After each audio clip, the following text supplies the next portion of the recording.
రోజులు మారాయి, కాలం మారుతుంది. అయితే గతం మాత్రం చాలామందిని వెంటాడుతూనే ఉంటుంది. ఒక మాట ఎప్పుడు మనం గుర్తుపెట్టుకోవాలి. Let go the past.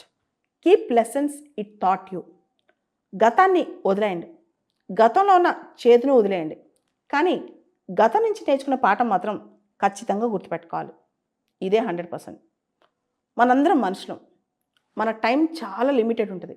దానిలో జరిగిపోయిన రోజులు, జరిగిపోయిన కథలు, చేదు అనుభవాలు ఇవన్నీ మన మనసులో చాలా వెంటాడుతూ ఉంటాయి. ఒకసారి పీడకల్లా వస్తుంటాయి. ఇంకోసారి ఆ జ్ఞాపకాలు మనల్ని చనిపోయేదాకా వెంటాడుతాయేమో అనే ఒక భయం కూడా మనకుంటుంది. నేనంటాను, గతం చాలా గొప్పది. గతం మనకు చాలా నేర్పించింది. అది కూడా మన జీవితమే, ఇంకోటి జీవితం కాదు. మన గతమే మనం, మన అనుభవాలే మనం. ఖచ్చితంగా మన గతాన్ని మనం యాక్సెప్ట్ చేయాల్సిందే. కానీ ఇక్కడ తెలియాల్సింది ఏంటంటే, గతంలో చాలా జరుగుండొచ్చు. మనం ఏమైనా తప్పులు చేసి ఉండొచ్చు. మన పట్ల ఇతరులు తప్పులు చేసి ఉండొచ్చు. ఏదైనా మన జీవితంలో జరుగుండొచ్చు. కానీ గతంలో మనం ఒక పని చేయాలి. గతానికి సంబంధించి ఒక పని చేయాలి. అదే ఫర్గ్యూనెస్ అనమాట. దానిలో లెసన్స్ మాత్రం రాసుకుని మిగతా దాన్ని ఫర్గ్యూ చేసి పక్కన పడేయాలి. మిగతా దాన్ని ఒక చెత్త మన బ్రెయిన్లో ఒక చెత్త డంప్ యార్డ్ అని చెప్పి దాన్ని తీసి ఒక పక్కన పడేసాలి. దాన్ని డార్మెంట్ స్టేజ్లో పడేసి మనం కొత్త జీవితం, కొత్త అన్వేషణ, కొత్త పునాదుల కోసం వెతకాలన్నమాట. ఎందుకంటే ప్రతి జీవితం అమూల్యమైనది. ప్రతి జీవితం చాలా చిన్నది. ప్రతి జీవితంలో చాలా ఛాలెంజెస్ ఉంటాయి, చాలా ఇంట్రికసీస్ ఉంటాయి అన్నమాట. ఈ ప్రపంచంలో ఏ రెండు జీవితాలు ఒకటి కాదు.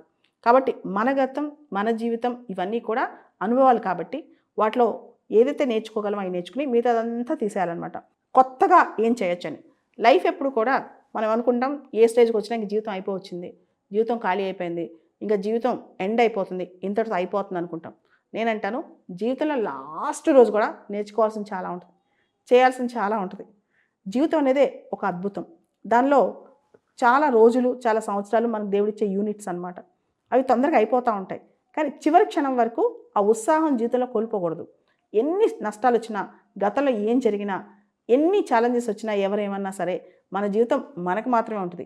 అది ఏ జీవితమైనా, ఎంత చిన్న జీవితం అనుకున్నా, మనం ఇంకేమీ లేదు, ఎక్కడో ఒక పల్లెటూరులో ఒక ఎకరం పొలంలో మనం చేసుకుంటూ మనం బతికినా ఆ జీవితంలో కూడా ఒక అద్భుతమైన జీవితమే. ప్రధానమంత్రి జీవితానికి, ఒక సామాన్యుడు సగటు రైతు కూలి జీవితానికి పెద్ద తేడా ఉండదు.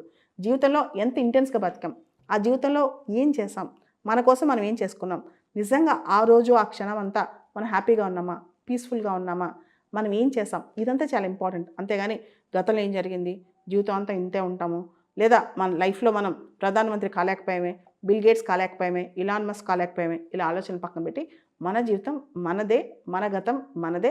అయితే గతం నుంచి మాత్రం కేవలం కొన్ని పాఠాలు మాత్రమే నేర్చుకోవాలి. గతాన్ని మనం అయితే మనసులో క్యారీ చేసుకుంటూ వెళ్ళిపోకూడదు.